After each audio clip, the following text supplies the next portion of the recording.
He's trying to get a mic check from somebody. Is it me? I got to turn you up a little bit. Thank you, Tim. 1 2 1 2. Is he working on me now? I hear you. Mic check 1 2 3 4 5.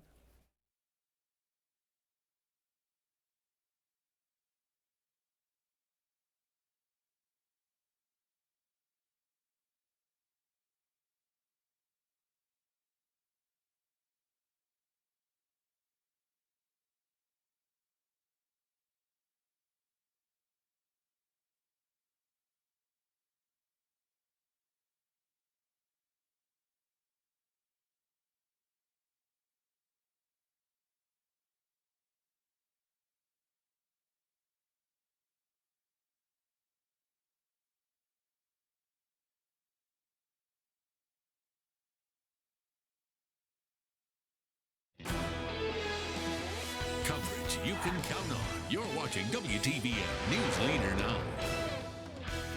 Sponsored by Montlick & Associates, Columbus Injury Attorneys. 11 animals are at risk of losing their life. We'll tell you where and how you can help straight ahead. And a community mourning the death of an elderly woman brutally beaten in Meriwether County. And today we're learning how you can help the family who have started planning a funeral. Plus, Georgia lawmakers meet in Columbus to discuss how Fort Benning can be more essential to the government. We'll dive into how they're trying to dodge hits from military downsizing. And 91 right now in the Fountain City, but not a lot in the way of rain out there today. Will that trend continue? Your forecast is coming up. Good evening. Welcome to News Leader 9 at 5. I'm Barbara Goche. And I'm Jason Dennis. Thanks for joining us tonight. All new at 5. Close to a dozen animals at a local shelter are at risk of being euthanized if they are not adopted by this Friday. The Heard County Animal Control Center, about 60 miles north of Columbus, is undergoing major renovations and need your help to save these animals' lives. Our Andrew McDevitt is live from Heard County. So, Andrew, tell us more about these animals and specifically the renovations. Well, Jason, I promise you this, if you make the hour trip up to Heard County and come to the shelter, you will not leave without a four-legged friend. The animals are absolutely awesome. They have 2 dogs and 9 cats still available. But as you mentioned, they are undergoing major renovations, mostly on the floors, because of the risk factors that these floors have for carrying diseases. The floor is bare concrete. It harbors diseases. Our animals that come in, you don't know where they've been, you don't know what they've come in contact with. The 10-year-old building has concrete floors that have lost their seal, making diseases, specifically parvo disease that can be terminal, very easy for animals to transmit. If these 11 animals don't find homes by Friday, it will force the Heard County Animal Control Center to euthanize the animals, something they very rarely do. It's been over a couple of years. The only time we have to put down is like if we have an aggressive dog that there's no way you can give them to anybody. Dogs with broken backs or animals that are very, very, very sick. But fortunately, through social media, they have adopted out most of their animals. 12 dogs yesterday, and we were here for what they call a freedom run earlier today, thanks in part to another shelter. It hit my heart, it hit home. I don't like to see anybody struggling, especially these animals, and I want them to be able to make their facility better. Missing Room was thrilled to see 6 puppies and their mother leave this afternoon with the Georgia SPCA, but she's still desperate to find homes for the 2 dogs and 9 cats that they have left. You don't know what you're missing. These animals are absolutely love bugs. They can show you so much love and affection, and they love you no matter what.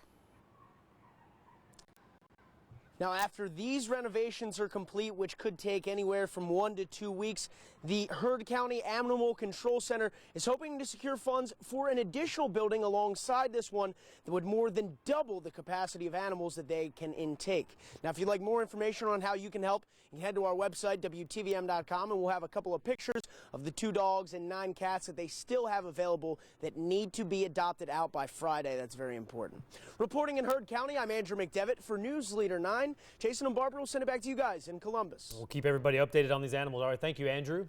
Well, a second trial could be coming for a Columbus man found guilty of murder. A hearing was held in Superior Court this morning for Calvin Denson.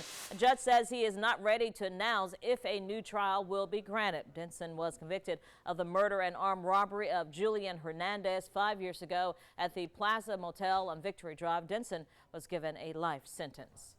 A Meriwether County community continues to mourn the death of the elderly woman who was beaten and set on fire. And according to the Newman Times-Herald, the family is asking for all donations to be made to the Grady Hospital burn unit where she was being treated. We're told funeral arrangements are being made right now for Dorothy Dow, who died from her injuries over the weekend. Murder charges are being brought against 4 of the 5 people accused of attacking her in her home August 4th.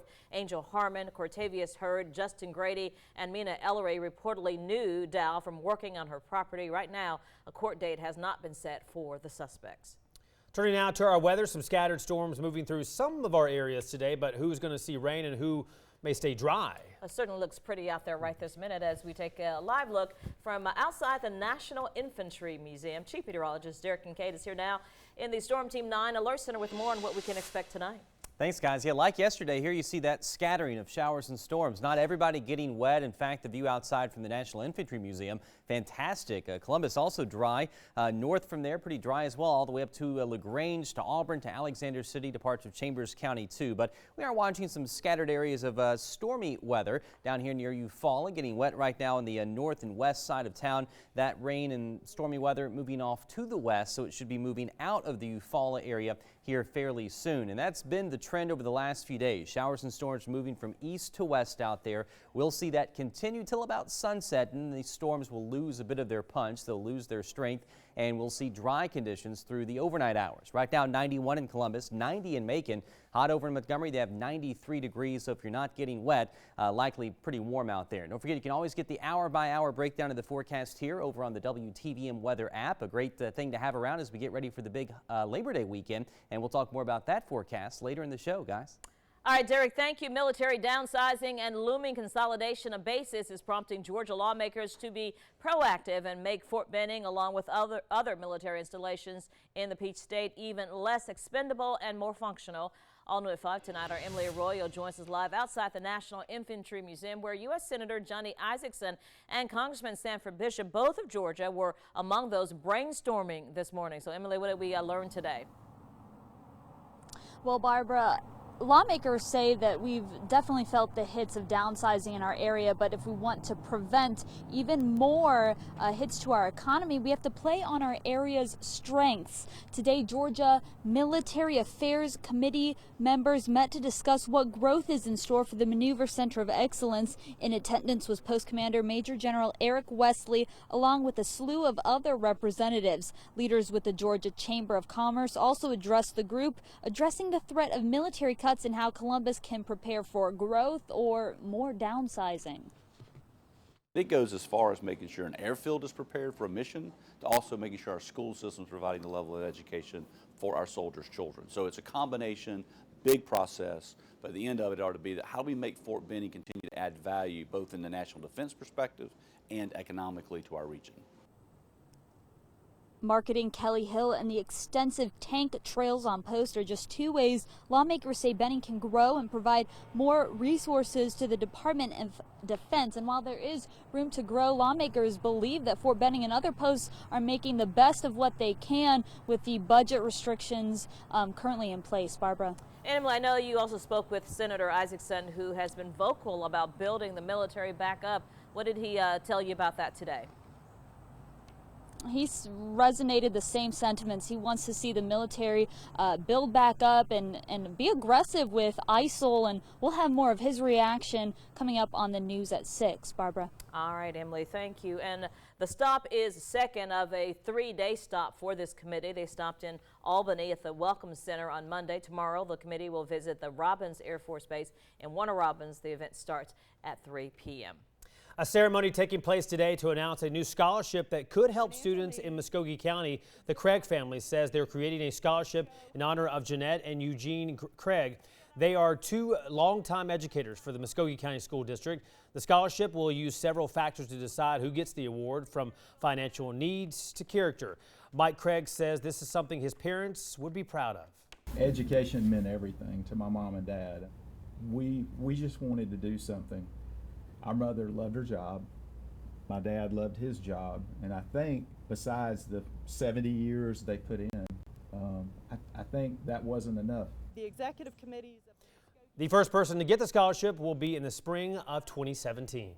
Well, we are just days away from the kickoff of college football, and WTVM is your place to be to catch all the action. Take a look at Saturday's game day lineup that you'll only catch right here on News Leader 9. Starting at noon, the Oklahoma Sooners will take on the Houston Cougars in Texas. Then at 3 p.m. Eastern, all eyes will be on the LSU Tigers as they battle it out with the Wisconsin Badgers. Saturday night at 8, the USC Trojans will go up against Alabama's Crimson Tide in Arlington, Texas. So be sure to stick around following the USC-Alabama game for a special edition of Sports Overtime right here on News Leader 9 at 11. Well, football season's here, and so is the dangers of concussions for high school athletes in soccer and other sports. Hear from a local doctor on how to treat it and prevent re-injury. When it's said and done, a building on Auburn's campus will look a whole lot different. We'll tell you about a major renovation coming to campus soon. And here's to check your Kalani Bank fish and game forecast as we take you to the commercial break. A look ahead to Wednesday there. We'll talk weather for Wednesday and also, of course, weather for the big Labor Day weekend. Some big changes to tell you about right after the commercial break. And speaking of the holiday, WTVM and Bounce TV will air a benefit concert for the flood victims in Baton Rouge on Labor Day. It will air on WTVM and Bounce TV, channel 9.2, Monday, September 5th from 8 until 10 p.m. Eastern Time. Special guest Harry Connick Jr. will host the concert alongside Randy Jackson of American Idol fame. Program note for you, though, the episode of ABC's Bachelor in Paradise that would normally air at that time will be shown immediately following Nightline September 5th, so be sure to set your DVR.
your Storm Team 9 Alert Center, WTVM Chief Meteorologist Derek Kincaid. Well, check this out. Some cool video coming into the newsroom today. This is actually from last Sunday in Columbus, Ohio. What you're looking at is a time lapse of what Midtown Columbus dealt with about a month or so ago, that microburst. So watch the rain falling out of the cloud there. You see the wind as well. Once it hits the ground, it starts to spread out in all directions. So that is a time lapse of the exact same thing we dealt with here in Midtown about a month or so ago. Cool view there of a microburst caught on tape up in Columbus, Ohio. Very, very heavy rain, and of course the high winds that go along with that. So let's talk weather around here. Thankfully, nothing like that in our forecast. We've got more of the same, really. These showers and storms, which we deal with in the afternoon and evening, about a 20 to 30% coverage through Saturday. We're also still watching Tropical Depression number 9. It hasn't strengthened, but the track has shifted a little bit. We're going to show you that in a moment. And then as we look ahead to Labor Day weekend, drier weather back in here and lower humidity. That is going to be fantastic for us as we head on into Labor Day. So let's talk about the weather right now. First, the radar showing that scattering of showers and storms. We'll start you back over here in Schley County. Rain just to the north of the city of Ellaville along Highway 19. That is pushing off to the west. So that's heading toward Buena Vista now in Marion County. So it heads up there. No lightning or thunder showing up with this, but it wouldn't surprise me if that was the case maybe here in a little bit. These storms, of course, can strengthen pretty quickly this time of year. Lots of energy out there today with the warm, moist air that's in place. On the Alabama side of the river, we're looking at Barber County now. Here's the city of Eufaula, up and down 431, some showers, but the heaviest rain is shifted west of 431, and it's moving west through parts of Barber County. So heads up for you in Clayton, heads up for you in Bullitt County too. If this stuff holds together, you could get some rain maybe within the next 30 minutes to an hour. And that's been the trend today. The showers moving from east to west out there, just like yesterday. And I think the radar view is going to look pretty similar to this over the next couple of days. Now, if you're not getting wet, you're staying pretty warm. Right now, 91 at the Columbus Airport, 88 down in Phoenix City, 91 in Smith Station, Pine Mountain 93, Talbotton at 89 degrees. And we're looking at other spots in the 80s and low 90s out there in most places. Eufaula, 83, one of the cooler spots with that nearby shower in place. So let's break down the next few days for you. We're going to highlight Thursday and Friday with a 30% coverage of rain. Those should be the days that we stand the best chance of getting wet. Then heading into Saturday, Sunday, and Monday, drier weather moves in, and it's going to make for a pleasant end to our Labor Day weekend. Here's the latest track on Tropical Depression number 9. You see it coming up the East Coast and really out of our hair by Friday or Saturday, but we'll zoom in a little closer here and show you this track has shifted a little bit further up toward us, and that means by Thursday afternoon this will make landfall and then move quickly to the north and east after that by Friday afternoon. So yes, we could see a few effects from this, including breezy conditions and some rain, but nothing on the major side of things. Quick check of our forecast tonight, mostly clear skies, temperatures once again down in the 70s out there. Columbus 73, Pittsview at 72, a bit breezy as well as we take you through the overnight hours. Then highs tomorrow will top out in the 90s again, another hot day, but a shower or storm not out of the question. The coverage about the same as it was today, a hit or miss 20% risk of a shower or thunderstorm. And over the next 9 days here, we can get you ready for Labor Day weekend with that drier air, lower humidity, some comfortable mornings coming up too with lows in the 60s Monday and Tuesday morning. That does sound good. Yeah, I'd love to hear that drier air. This is Big a word we don't change. hear a lot in the summertime. Right, and a huge change from what it's been like lately. We're all going to, I think, really notice it and really like It it. is so interesting that Columbus, Ohio saw the same thing that we saw Yeah. here in that microburst in Columbus, Georgia. Yeah, they're not an uncommon thing, Yeah. but we don't get great video of them Right. from that very often. So really cool to see that. All right. Thank you, Derek. Yeah.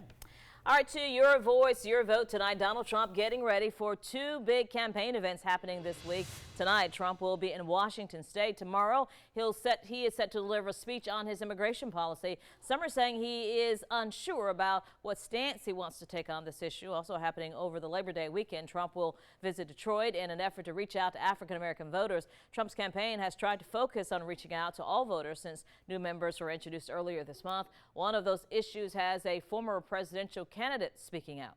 Well, I've consistently said that that's not, I don't think that's a realistic approach. Sure, not, I mean, you don't need to have a wall across the entire border, but key sectors of the border, absolutely you need a wall. Marco Rubio has said he disagrees with Trump on a number of issues, but disagrees with Hillary on everything. Meantime, law enforcement sources say the FBI could publicly release its report on the Hillary Clinton email investigation as early as tomorrow as she continues to campaign. FBI Director James Comey has maintained Clinton will not face charges for the use of her private email server. The agency will also release notes of their interview with Clinton. Not yet being released are additional notes of interviews involving Clinton aides or other materials sent to Congress. Meanwhile, Hillary Clinton's next public appearance will be at the September 26th presidential debate. Well, concussions among athletes, especially football players, has been under the microscope recently. Head injuries with long-lasting effects have caused football leagues to change the rules to help keep players safe. We spoke with Chief of Neurology at St. Francis Hospital, Dr. Nojan Valadi, about the ongoing problem and how coaches can help protect players off the field. 25% of concussions are oftentimes misdiagnosed or underdiagnosed. Players and coaches or even parents encourage an under-embellishment, a kind of downplaying of the symptoms so that the athlete, oftentimes a star athlete, is reinserted back into the game for the success of the program or the success of the player themselves. And there are a variety of symptoms for concussions that could last for months and even years. Coming up on our news at 5:30, Roslyn Giles talks about the symptoms and treatment for head injuries on the field. A Georgia-based company looking to replenish all of the water it uses to make its products. Today, why it reached its goal years before it had planned.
Well, the first 2 weeks of the high school football season saw some great matchups and great ball games, but all that has been a warm-up. This is the week it all gets real as region play gets underway for a baker's dozen of area squads. Headlining is Auburn at Central in our Sports Overtime Game of the Week. The Auburn Tigers split their first 2 games of the season, losing last week to Opelika 28-0 after winning their opener in wild fashion.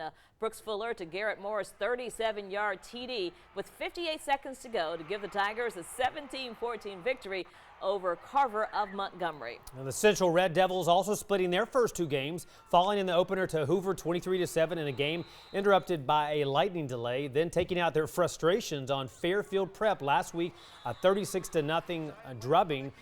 Friday night matters as 7A Region 3 play gets underway. Kickoff set for 8 Eastern, 7 Central at Garrett Harrison Stadium in Phoenix City, and we will be there. If you're looking for a job, an upcoming job fair is looking for veterans and students, among others, to fill jobs. Unemployment Eliminators is set to host a fair on Wednesday, September 14th. It will be at the Columbus Convention and Trade Center from 10 in the morning until 2 that afternoon. Job seekers will have the opportunity to meet with employers that they might not be able to have access to in any other way. The fair is free and open to the public. Well, the Labor Day weekend may be the best time for you to travel in more than a decade. AAA now saying if current trends remain, gas prices for the holiday should be at their lowest since 2004. The average price around the nation was up 6 cents from a week ago, but still 27 cents lower than last year. Average prices in Georgia were $2.16 a gallon last week. In Alabama, the price is $1.98 per gallon. And a few closures taking place for the Labor Day holiday in Columbus. All waste and recycling will not be picked up on Monday. If your waste is normally picked up on that day, it will be instead picked up on Wednesday next week. Parks and recreation facilities will be open, but the administrative office will be closed. There will also be no Metro bus service on Labor Day next Monday. For a full list of closures, just go to our website, WTVM.com, and look under the local tab.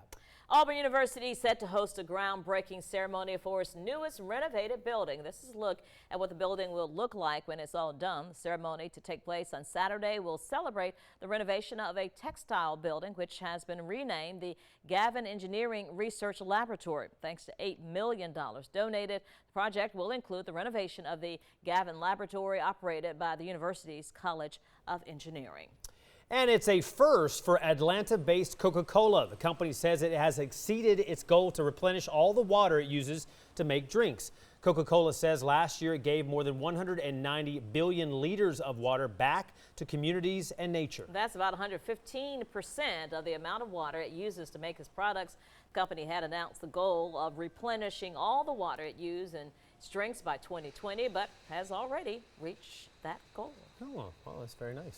That's a good goal. Yeah, absolutely, yeah. Giving back the water. And reaching it 4 years early. The sugar they're going to keep, though. That's right, exactly. Lots of money, yeah. As well.